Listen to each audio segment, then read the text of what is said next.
L'invité du Maine, une coproduction Fidélité Mayenne, RCF Sarthe. Denis Lancel, bonjour. Bonjour. Vous êtes journaliste, spécialiste des questions religieuses, auteur de nombreux ouvrages tels que Les Antigones de l'Évangile, que vous étiez venu présenter à Laval, et auteur également, et c'est cela qui nous intéresse aujourd'hui, de François le Successeur, la complémentarité des papes, aux éditions Pierre Tecky en 2020. Vous aviez beaucoup suivi Jean-Paul II dans ses voyages, vous connaissiez bien aussi, vous aviez bien étudié aussi le pape François.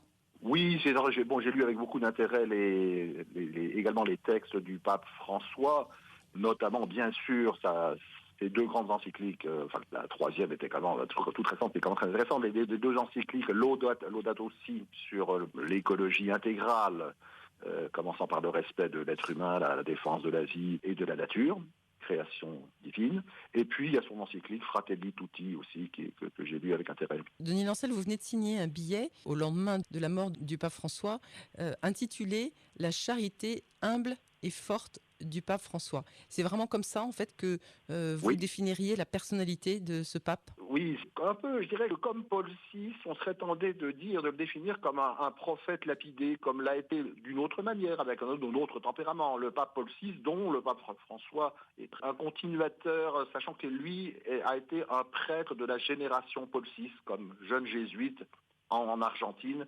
Alors, le pape François, lui, on peut le définir, tu as toujours les mots fidélité et ouverture, mais avec en plus, bien sûr, un tempérament, avec parfois, c'est le pape du Dies Irae, jour de colère, c'est arrivé. C'est le pape, en fait, du fameux discours des 15 maladies de la curie romaine, notamment le syndrome des cercles fermés, le fait de ne pas suffisamment communiquer, le fait de travailler parfois seul pour soi seul, mais sachant que, s'adressant aux cardinaux de la curie romaine, à travers eux, le pape François parlait à toute l'Église et à nous tous, à tous les prêtres, les laïcs. Nous avons tous cette tendance parfois un peu mauvaise, égoïste par exemple, ou la médisance, etc. Le pape François a cherché à promouvoir une sorte de révolution franciscaine dans l'Église. En plus de ça, sa formation ignatienne, n'est-ce pas, Saint Ignace de Loyola comme jésuite, il a été donc un adepte de la spiritualité de Saint François d'Assise, la nature et les pauvres. Certaines de ses prises de position ont été un peu controversées. Certains le voient comme trop réformateur, d'autres comme trop conservateur. Ça concerne effectivement l'accueil des migrants, l'option préférentielle des pauvres, le respect de la personne, la défense du mariage, de la famille. Et puis de l'autre côté, peut-être, la reconnaissance de l'union homosexuelle qui a pu choquer, le motu proprio sur la messe tridentine également. Oui, effectivement. Bon, il y a certaines positions assez abruptes parfois du pape François qui ont été soit mal comprises, soit mal acceptées, sachant que le pape François, en fait, il cherche, vous savez, comme tous les papes, il cherche à préparer l'avenir de l'Église.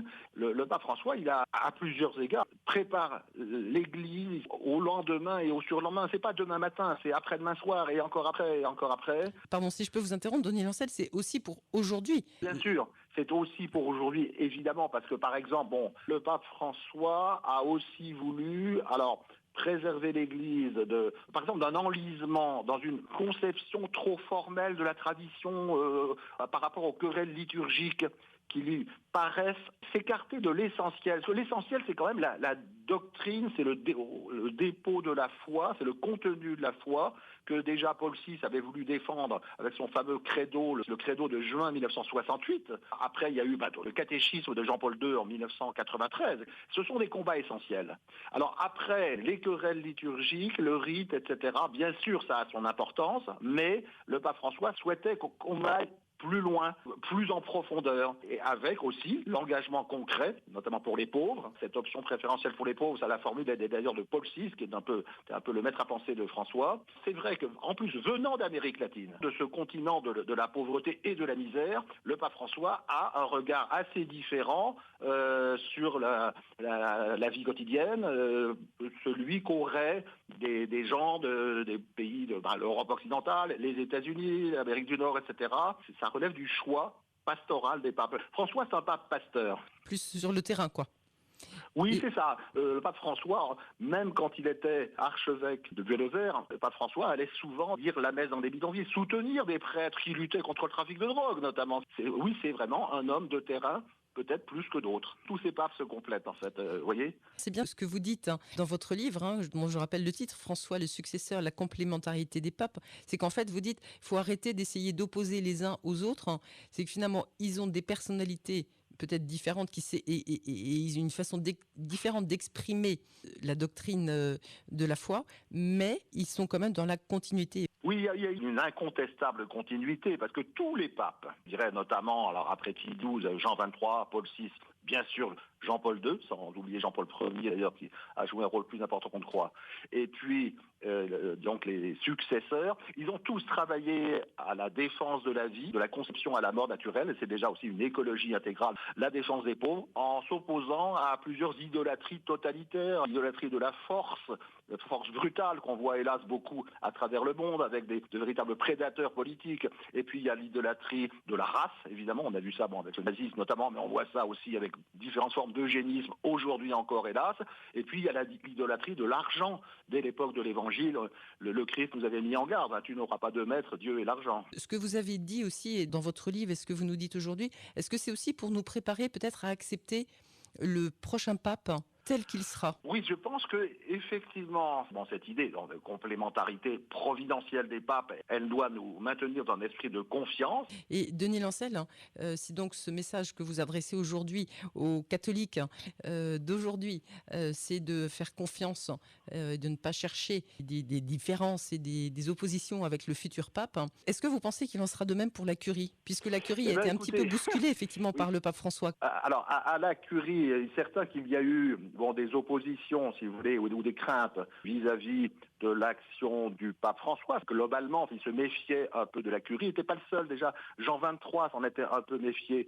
Paul VI, qui lui venait de la Curie, a cherché à la réformer. Jean-Paul II, lui, a préféré faire une centaine de voyages à travers le monde en prise directe avec le peuple de Dieu, plutôt que de passer tout le temps par les canaux institutionnels, enfin de la curie romaine. Enfin, ça ne veut pas dire qu'ils sont les uns contre les autres, c'est pas comme ça que ça se passe, mais il peut y avoir des oppositions ponctuelles, oui aussi. Là encore, on joue les complémentarités. C'est évident que le pape ne peut pas se passer des services de la curie des cardinaux, de tous les services des cardinaux, mais ce que le pape François a fait d'assez, à mon avis, un peu prophétique, c'est quand il a décidé que le service pour l'évangélisation des peuples serait désormais le service de la curie le plus important, qui serait un peu plus important que la vieille congrégation de la doctrine de la foi, de l'enseignement de la foi, et il a nommé à la tête du service de l'évangélisation des peuples le cardinal philippin Luis Antonio Tagle, qui avait déjà été reconnu et promu par Benoît XVI, d'ailleurs, mais le cardinal philippin, donc de Manille, dont la mère est chinoise, parce qu'il y a aussi l'objectif de ce pape jésuite, qui a toujours été l'objectif des jésuites, c'est l'entreprise d'évangélisation de la Chine. Vous voyez, ce sont des choses très importantes pour l'avenir de l'Église, à court ou moyen terme. J'ai juste une dernière petite question qui peut paraître un peu anecdotique, mais qui peut avoir force de symbole. François avait adopté une extrême simplicité, notamment dans ses tenues. Est-ce que vous pensez que le prochain pape devra suivre cet élan ou pourra revenir à un décorum plus fastueux? C'est une question exactement qui a son importance, en effet. Alors, qui vivra verra. Cela dit, ce qui est utile de savoir, c'est que déjà, Paul VI avait beaucoup simplifié. Jean-Paul Ier également, en 33 jours, avait également demandé qu'on simplifie beaucoup. Jean-Paul II avait, c'est des façons très directes, etc. Après, Benoît XVI a renoué avec certaines traditions, au niveau de certaines apparences, oui, de façon à redonner une certaine importance à la visibilité du pontificat.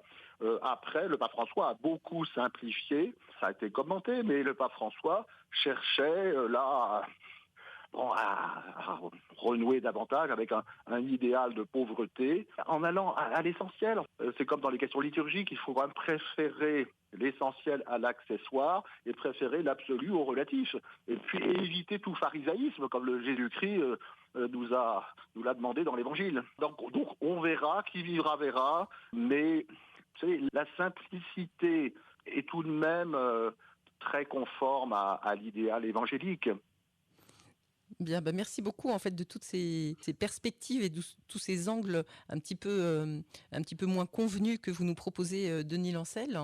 Une simplicité et ça pourrait être un peu plus en prise directe avec le peuple de Dieu, sans aucune démagogie, mais avec une transparence, avec la transparence évangélique qui fait on s'adresse au peuple de Dieu, on s'adresse aux gens comme à des frères. Que le pape, bien sûr, est un père, et en même temps, c'est aussi un frère. Et dans ce sens que le pape François aura agi et parlé.